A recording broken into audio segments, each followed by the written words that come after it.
Hello, আসসালামু আলাইকুম। সুপ্রিয় চাকরিপ্রার্থী ভাই বোনেরা, সবাইকে রিয়ার টেক ওয়ার্ল্ডের পক্ষ থেকে অসংখ্য ধন্যবাদ।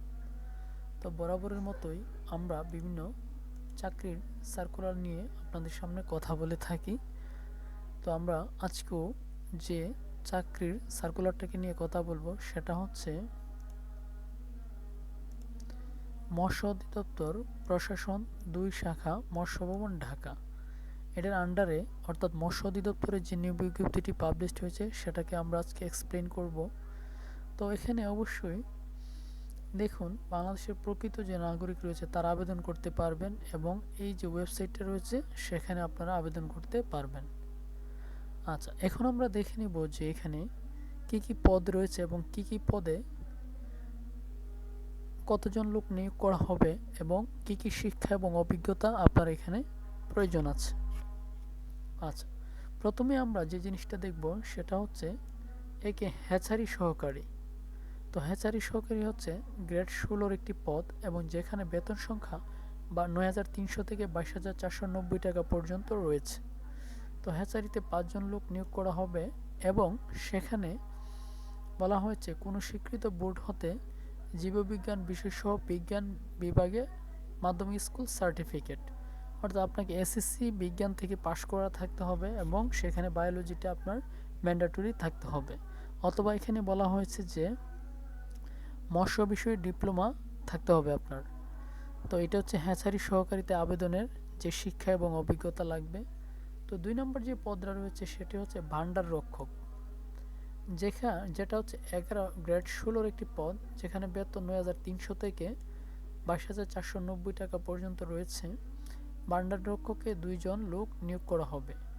তো এখানে আপনাকে মিনিমাম উচ্চ মাধ্যমিক সার্টিফিকেট এইচএসসি বা সমমানের পরীক্ষায় উত্তীর্ণ হইতে হবে। ৩ নম্বর যে পদটা রয়েছে সেটি হচ্ছে গাড়ি চালক। তো এটা হচ্ছে গ্রেড ১৬-র একটি পদ, যেখানে বেতন ৯,৩০০ থেকে ২২,৪৯০ টাকা প্রদান করা হবে এবং গাড়ি চালকের ৬টি পদ রয়েছে। তো এখানে আপনাকে আবেদন করতে গেলে অবশ্যই যে শিক্ষা লাগবে সেটা হচ্ছে আপনাকে জেএসসি পরীক্ষা উত্তীর্ণ হইতে হবে, ২ বছরের কাজের অভিজ্ঞতা থাকতে হবে এবং বাংলাদেশের সড়ক পরিবহন কর্তৃপক্ষ বিআরটি কর্তৃক প্রদত্ত গাড়ি চালানোর ভারী বা হালকা বৈধ লাইসেন্স থাকতে হবে। আচ্ছা, তারপরে একটা গুরুত্বপূর্ণ পোস্ট হচ্ছে অফিস সহকারী কাম কম্পিউটার মুদ্রাক্ষরিক, যেটা হচ্ছে গ্রেড ১৬-র একটি পদ এবং যেখানে আপনার ৯,৩০০ থেকে শুরু করে ২২,৪৯০ টাকা পর্যন্ত বেতন প্রদান করা হবে। আচ্ছা, তো এখানে দেখুন, এখানে কিন্তু প্রচুর পদ রয়েছে, ১৩৫টি পদ এখানে রয়েছে। তো আপনাকে এই পদে আবেদন করার জন্য উচ্চ মাধ্যমিক সার্টিফিকেট বা এইচএসসি পাশ করা থাকতে হবে, কোনো স্বীকৃত প্রতিষ্ঠান হতে কম্পিউটার মুদ্রাক্ষর কোর্স সম্পন্ন থাকতে হবে এবং আপনাকে ইংরেজিতে ২০ এবং বাংলায় ২০ গতিসম্পন্ন হইতে হবে। তো এটা হচ্ছে অফিস সহকারী। দেখুন, এটা কিন্তু একটা বড় ধরনের সার্কুলার, ১৩৫ জন নিবে। তারপর এখানে রয়েছে ৫ নম্বর পদটা হচ্ছে ক্যাশিয়ার, গ্রেড ১৬-র একটি পদ, যেখানে বেতন ৯,৩০০ থেকে ২২,৪৯০ টাকা, যেখানে পদের সংখ্যা রয়েছে ৪টি। আর এখানে আপনার কোনো স্বীকৃত বোর্ড হতে বাণিজ্য বিভাগে উচ্চ মাধ্যমিক সার্টিফিকেট এইচএসসি সমমানের পরীক্ষায় উত্তীর্ণ হইতে হবে। তারপর এখানে আপনাকে minimum MS Word, Excel, PowerPoint, email এগুলো ব্যবহার সম্পন্ন হইতে হবে এবং কম্পিউটার বেসিক কোর্স করা থাকতে হবে। তারপর এখানে ৬ নম্বর যে পদটা রয়েছে সেটি হলো ডেক হ্যান্ড উচ্চ স্কেল, গ্রেড ১৬, বেতন ৯,৩০০ থেকে ২২,৪৯০ টাকা। তো এটা হচ্ছে এখানে ৬টি পদ রয়েছে। তারপর এখানে বলা হয়েছে কতে ইনল্যান্ড মাস্টার বিষয়ে ২য় শ্রেণীর সার্টিফিকেট অফ কম্পিটেন্সি প্রাপ্ত, সার্টিফিকেট অফ কম্পিটেন্সি সংশ্লিষ্ট কাজের ২ বছরের বাস্তব অভিজ্ঞতা। তারপর এখানে ৭ নম্বর যে পদটা রয়েছে অফিস সহায়ক, গ্রেড ১৬-র একটি পদ, যেখানে বেতন ৮,২৫০ থেকে ২০,০১০ টাকা পর্যন্ত রয়েছে। এখানে ১২৬টি পদসংখ্যা রয়েছে। তো তারপর এখানে আপনাকে মাধ্যমিক অর্থাৎ এসএসসি পাশ করা থাকতে হবে।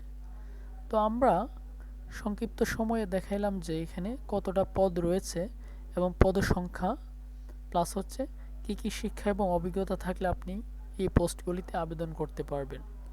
তারপর দেখুন, এখানে খুবই গুরুত্বপূর্ণ কিছু পয়েন্ট রয়েছে যে আবেদন ফরম পূরণ এবং পরীক্ষায় অংশগ্রহণের ক্ষেত্রে নিম্নবর্ণিত শর্তাবলী অবশ্যই অনুসরণ করতে হবে। আপনাকে এই শর্তগুলো অনুসরণ করতে হবে, যেমন এখানে ক থেকে নিয়ে শুরু করে প্রায় নিয় পর্যন্ত গুরুত্বপূর্ণ পয়েন্টগুলো রয়েছে, যেগুলো আপনারা ভালোভাবে পড়ে তারপর এখানে আবেদনটা কমপ্লিট করবেন। তো এরপর আমরা দেখাচ্ছি যে এখানে একটা গুরুত্বপূর্ণ পয়েন্ট হচ্ছে, দেখুন আপনারা যদি আবেদন করতে চান এই ওয়েবসাইটটাতে যাবেন এবং সেখানে ক্লিক করে আপনার আবেদনটা কমপ্লিট করে নেবেন। তো আবেদনটা আপনার 18/2/2026 থেকে 15/3/2026 পর্যন্ত আপনার আবেদনটা কমপ্লিট করতে পারবেন। তারপর এখানে আমরা দেখে নিব আরও দুইটা গুরুত্বপূর্ণ পয়েন্ট, সেগুলো হচ্ছে দেখুন এখানে একটা ছবির কথা বলা হয়েছে এবং এখানে স্বাক্ষরের কথা বলা হয়েছে। ছবি এবং স্বাক্ষরগুলো আপনারা পিক্সেলগুলো ভালোভাবে দেখে নেবেন এবং কোনটা কত কিলোবাইট হবে সেগুলো আপনারা দেখে নেবেন। তো এখানে আরও এই যে পয়েন্টগুলোতে আপনার কোন পদে কত টাকা নেওয়া হবে সেগুলো আপনারা দেখে নেবেন। আর SMS প্রেরণের যে নিয়মটা রয়েছে সেগুলো আপনারা ধাপে ধাপে দেখে নিতে পারবেন।